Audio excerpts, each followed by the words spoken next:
स्वागत है सभी विद्यार्थियों का आज की इस ऑनलाइन क्लास में। हम आज इस ऑनलाइन क्लास के माध्यम से डिस्कस करेंगे बीएससी पार्ट फर्स्ट के सब्जेक्ट बॉटनी का एक टॉपिक।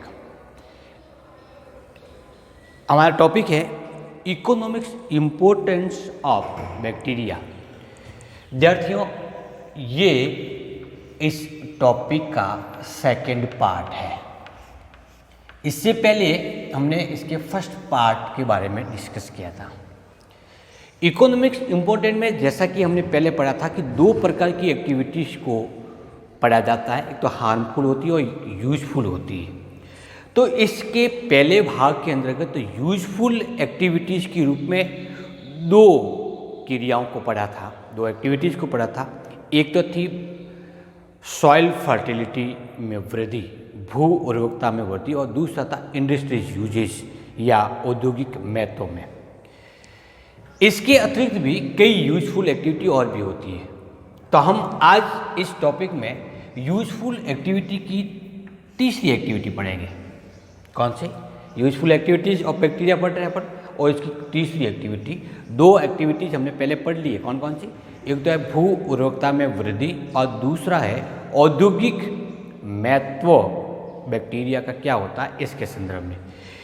आप यदि इन दोनों टॉपिक को रिवाइज करना चाहते हो तो economics importance of bacteria part first, जो कि गायत्री कॉलेज सांचौर की यूट्यूब चैनल पर अपलोडेड है, को आप रिव्यू कर सकते हैं। तीसरा जो एक्टिविटी है, यूजफुल एक्टिविटी है, मृत जीवों के अपघटन में होते हैं। जीव, चाहे वो पौधे हो अथवा जंतु है, जैसे ही मृत हो जाते हैं, जमीन पे गिर जाते हैं, तो कुछ ही समय में उसमें उत्पन्न होने वाले बैक्टीरिया उस जीव को सरल घटकों में परिवर्तित कर देते हैं। यदि हम किसी जंतु को जमीन में गाड़ते हैं तो होता क्या उसमें भी अवायवीय बैक्टीरिया उत्पन्न होंगे और उसके पूरे बॉडी को जटिल यौगिकों को सरल यौगिकों में परिवर्तित कर देते हैं, अर्थात उसका अपघटन हो जाता है। तो जीवाणु क्या है? एक प्राकृतिक अपघटक है। प्राकृतिक अपघटक, इसको हम अपमार्जक के रूप में जानते हैं। कई प्रकार के बैक्टीरिया अपमार्जक के रूप में कार्य कर सकते हैं। बैक्टीरिया के अलावा क्या कोई ऐसे जीव भी है जो प्राकृतिक अपमार्जक के रूप में प्रयुक्त होते हैं? ऐसे भी होंगे जो कि मृत जीवों को खा करके उसको नष्ट कर देते हैं। कौन सा है? गिद्ध। गिद्ध भी यही कार्य करता है, लेकिन जीवाणु उससे छोटे लेवल पे कार्य करता है। क्या कार्य करेगा? ये जटिल कार्बनिक पदार्थों को सरल कार्बनिक पदार्थों में अपघटित कर देते हैं। इसलिए हम एक दिन किसी मृत जीव को पड़े हुए देखते हैं, 5 7 दिन 10 दिन के बाद में वहाँ पे कुछ भी नहीं मिलता, बल्कि छोटे छोटे घटकों में विभक्त हो जाता है। तो ये है मृत जीवों के अपघटन में। इसका मतलब ये हुआ कि ये जीवों के अपघटन क्रिया को प्रेरित करके प्रदूषण को नियंत्रित करने में भी यूजफुल हो सकते हैं। चौथा जो यूजफुल एक्टिविटी है वो प्राणियों के शरीर में, मानव के जंतुओं के शरीर में सहजीवी रूप में होता है। क्या मानव के अंदर भी कोई बैक्टीरिया पाया जाता है जो सहजीवी है, या दूसरे जंतुओं में भी होता है? तो दूसरे जंतुओं में आपने मवेशियों का एक एग्जाम्पल लिया होगा। मवेशी क्या होता है? जो जुगाली करते हैं, चारा खाने के बाद में जुगाली करते हैं। क्यों करते हैं? क्योंकि इसके आमाशय में उपस्थित जीवाणु, जो मेथेनोकोकस होता है, मेथेनोजन होता है, वो जीवाणु सेलुलोज का अपघटन करते हैं। तो इन मवेशियों की आरनाल में क्या पाया जाता है? आरनाल में सेल्यूलोज का पाचन करने वाले जीवाणु उपस्थित होते हैं। सेल्यूलोज का पाचन, जिनमें जुगाली करने वाले होते हैं, पाचन करने वाले जीवाणु पाए जाते हैं। तो ये क्या है? एक सहजीवी जीवाणु है। क्यों कहेंगे हम?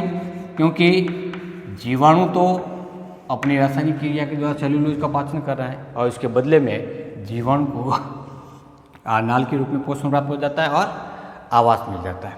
दूसरा, मानव के अंदर भी पाया जाता है। कौन सा जीवाणु होता है? तो मानव की आंत में इकोले जीवाणु होता है। कौन सा होता है? इकोले, जो पाचक एंजाइम का इस्तेमाल करता है जिससे पाचन क्रिया व्यवस्थित रूप से बनी रहती है। तो इसका मतलब जीवाणु जीवों के शरीर में भी पाया जाता है और लाभदायक एक्टिविटी के रूप में प्रयुक्त होते हैं। इसके अतिरिक्त होता है सूक्ष्म जीवी नियंत्रण। होता है क्या सूक्ष्म जीवी? कई प्रकार के जीव जैसे प्रोटोजोआ है या फिर आर्थ्रोपोडा के कुछ लार्वा है, वो पौधों को खा करके नष्ट कर देता है। जैसे आपने एग्जाम्पल सुना होगा कि कपास पर कैटरपिलर लगता है। तो कैटरपिलर क्या है? कि लार्वा है। वो क्या करता है? उसके फल के अंदर छेद करके फल की गुणवत्ता को समाप्त कर देता है। तो उनका नियंत्रण करना आवश्यक होता है। तो कई बैक्टीरिया ऐसे भी होते हैं जो उन लार्वा के प्रति, उन कीटों के प्रति कुछ विषैले प्रोटीन का इस्तेमाल करते हैं। तो यदि हम उस जीवाणु से प्राप्त होने वाली वो प्रोटीन को अलग करके, पृथक करके, उसको डस्ट पाउडर के साथ मिलाकर के पौधों के ऊपर छिड़क दिया जाए, तो जैसे ही कोई लार्वा या कीट उस पर्ण को खाने के लिए आएगा, फल को खाने के लिए आएगा, तो उसके साथ साथ में वो विषैली प्रोटीन भी उसके शरीर में ट्रांसफ़र हो जाती है, जिससे उस कीट की या उस लार्वा की मृत्यु हो जाती है। तो इस प्रकार से हम इन सूक्ष्म जीवों को नष्ट कर सकते हैं। मुख्य रूप से जो कीट होते हैं वो डिप्टेरिया गण या डिप्टेरा गण के होते हैं, डिप्टेरा गण के। और इसका नियंत्रण किससे किया जाता है? जीवाणुओं के द्वारा या जीवाणु से प्राप्त विषैली प्रोटीन के माध्यम से। नाम सुना होगा आपने, बेसिलस थोरेंजिसिस, बीटी जीवाणु। उससे क्या प्राप्त होता है? क्राई प्रोटीन प्राप्त होती है, वो जो कि जीवाणु के लिए तो हानिकारक होती है, लेकिन कैटरपिलर के लिए हानिकारक होती है। नेक्स्ट जो महत्व है वो अपगलन होता है। अपगलन प्रक्रिया क्या होती है? अपगलन होता है कि यदि किसी पादप भाग को बिना विघटित किए हुए उसमें से या पैक्टिन को विघटित किए बिना हम उसकी अपघटन की प्रक्रिया को संपन्न कर लें, तो इस क्रिया को हम अपगलन प्रोसेस के नाम से जाना जाता है।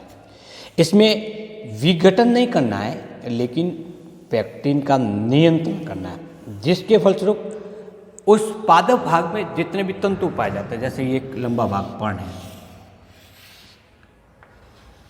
ये तंतु एक दूसरे से जुड़े हुए हैं क्योंकि कोशिका भित्तियाँ जुड़ी हुई है, और कोशिका भित्ति की मध्य पटलिका किससे बनी होती है? कैल्शियम पैक्टेट की।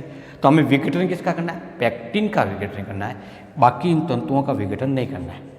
तो इन समकालिक तंतुओं में बिना विघटन के पैक्टिन के पृथक्करण की क्रिया या पैक्टिन के विघटन की क्रिया को क्या नाम देता है? अपगलन क्रिया नाम देते हैं। किसके द्वारा की जाती है? जैसे क्लोस्ट्रीडियम बाटुलिनम बैक्टीरिया इस क्रिया को आसानी से संपन्न करता है। होती कैसे? जैसे भांग होती है या सन है जिसके द्वारा रस्से बनाए जाते हैं, तो हम उन सन के पत्तों को बांध करके पानी में डाल देते हैं और लगभग 10 से 15 दिन तक हम उसको रखते हैं। इससे क्या होता है कि उस जल के अंदर उपस्थित क्लोस्ट्रीडियम जीवाणु सक्रिय होकर के उन तंतुओं के मध्य पाई जाने वाली पैक्टिन का विघटन कर देते हैं। पैक्टिन के कारण ही वो तंतु कठोर थे, और इस पैक्टिन की विघटन के कारण वो तंतु मुलायम हो जाता है, जिसको हम आसानी से हाथ से भी मशीनों से उसकी रस्सी को बनाया जा सकता है। तो उसको रस्सीमय बनाने के लिए या उपयोगी लेने हेतु उसकी एक विशेष प्रोसेस करेंगे, उसको नाम क्या देंगे? अपगलन करेंगे। और किस में की जाती है? जैसे सन में होती है अथवा भांग के पत्तों में। तो क्या प्राप्त करें हम? उससे तंतु प्राप्त करें। अपगलन के बाद में जो नेक्स्ट महत्व आता है वो औषधि महत्व का। नाम सुना होगा आपने पेनिसिलिन का। पेनिसिलिन एक एंटीबायोटिक है जो कि जीवाणुओं के प्रति कार्य करती है। एंटीबायोटिक हम उस रसायन को कहते हैं जो रोगजनक जीवाणु के ऊपर प्रभाव डालता है, लेकिन परपोषी जिस कोशिका में ये एंटीबायोटिक जीवाणु रहता है, उस पर एंटीबायोटिक कोई प्रभाव नहीं डालती। जैसे मनुष्य पर डाला जाए तो मनुष्य यदि इस एंटीबायोटिक लेता है तो मनुष्य पर या मनुष्य की कोशिका पर एंटीबायोटिक का कोई नेगेटिव इफेक्ट नहीं है, कोई एलर्जी उत्पन्न नहीं होगी, कोई रिएक्शन नहीं होगी, लेकिन जीवाणु को वो नष्ट कर देता है। ऐसे रसायनों का नाम देता है एंटीबायोटिक। तो पेनिसिलिन, जो कि पेनिसिलिन नोटेटम के द्वारा खोजी गई थी, वो एक कवक से प्राप्त होने वाली थी। लेकिन कई ऐसी भी एंटीबायोटिक है जैसे जेंटामाइसिन है, वो किससे प्राप्त होती है? जीवाणु से प्राप्त होती है। तो एंटीबायोटिक का उपयोग होता है रोग को नियंत्रित करने के लिए, रोगजनक की क्रियाविधि को नियंत्रित करने के लिए, अर्थात वो किस रूप में हो गया?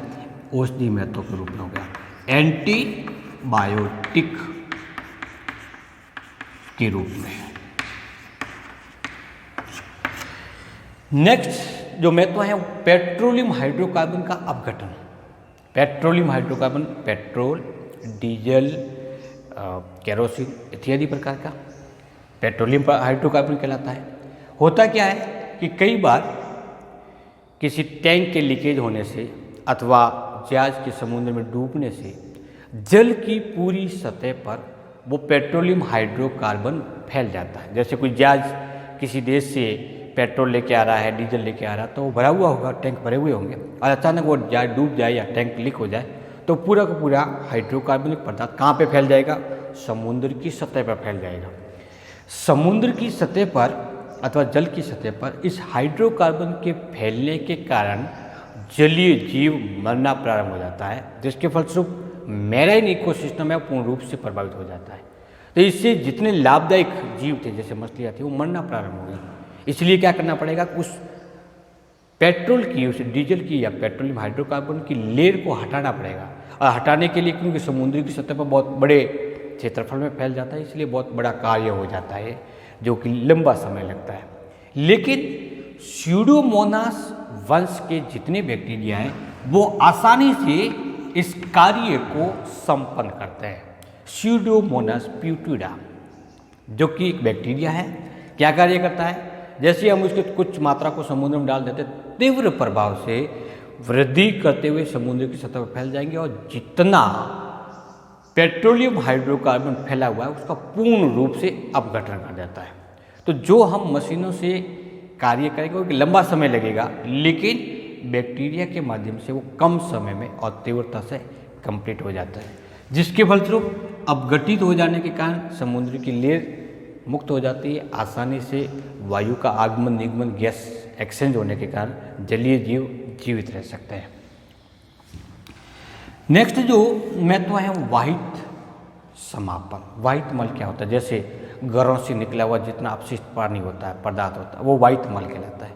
इस वाहित में लगभग 98% भाग होता है, किसका होता है? जल का होता है। रिमेनिंग 2% होता है वो सॉलिड पार्टिकल, जैसे सब्जियों के टुकड़े थे, अच्छी सब्जी थी, रोटी थी, या कोई कांच के टुकड़े थे, कागज के टुकड़े थे, इत्यादि प्रकार के होते हैं। और ये अपने घरों से होते हुए नालियों के माध्यम से बहता हुआ शहर से, गांव से बाहर चला जाता है, वहाँ पे जाकर के इकट्ठा हो जाता है। अब ये वाइट मल यदि इसका उचित निस्तारण नहीं किया जाता है तो धीरे धीरे ये पड़ा हुआ सड़ना प्रारंभ होता है, प्रदूषण फैलाता है।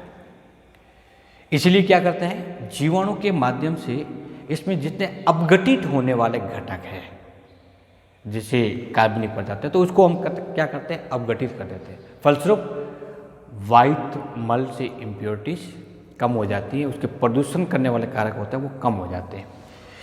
तो इसके लिए वाइट मल उपचार संयंत्र लगाया जाता है, जो सिटी से बाहर लगाया जाता है, जहाँ पर वाइट मल को इकट्ठा करके उसको अलग अलग स्टेज के माध्यम से उपचारित करके उस पानी को या एक्स्ट्रा पानी को हम सिंचाई के लिए आसानी से उपयोग कर सकते हैं।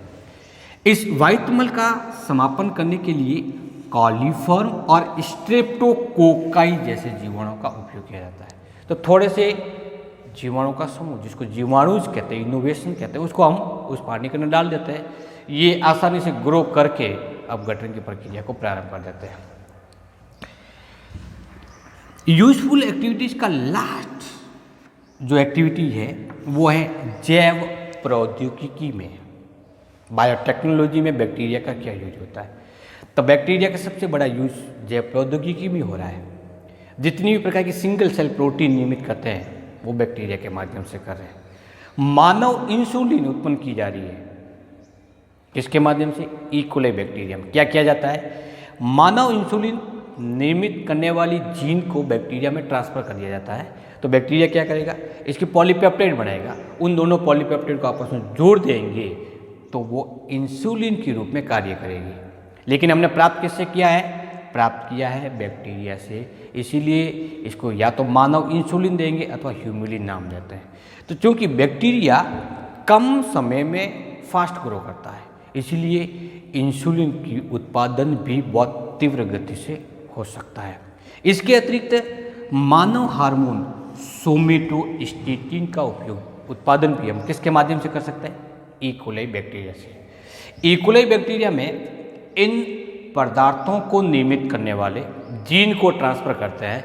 तो एक जीन पहले से बैक्टीरिया का उपस्थित है, दूसरा जीन मान लेते हैं इंसुलिन वाला जोड़ दिया, तो ये जो काटना, इस जीन को पृथक करना और फिर इसके साथ में वापस जोड़ने की इस प्रक्रिया को रिकॉम्बिनेशन डीएनए टेक्नोलॉजी कहते हैं।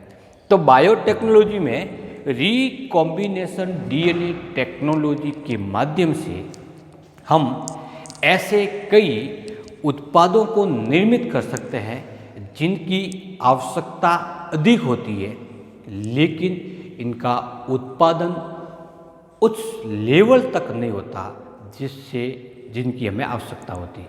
जैसे इंसुलिन की अधिकांश मानव डायबिटीज से पीड़ित है। डायबिटीज की रोकथाम के लिए, उसका नियंत्रण करने के लिए इंसुलिन हार्मोन की आवश्यकता होती है। हम किसी अन्य प्रोसेस के द्वारा इंसुलिन का इतना अधिक उत्पादन नहीं कर सकते, इसलिए डायबिटीज़ के रोगियों को इंसुलिन की आपूर्ति पूर्ण रूप से नहीं होती। तो क्या किया जाए कि उस जीन को ही निकाल करके ई कोलाई में ट्रांसफ़र कर दिया जाए और उसको माइक्रो प्रोपगेशन विधि के द्वारा कम समय में अधिक मात्रा में इंसुलिन को निर्मित किया जा सकता है। इस प्रकार से आज के इस टॉपिक में यूजफुल एक्टिविटीज ऑफ बैक्टीरिया के कुल 8 टॉपिक पढ़े। कौन कौन से?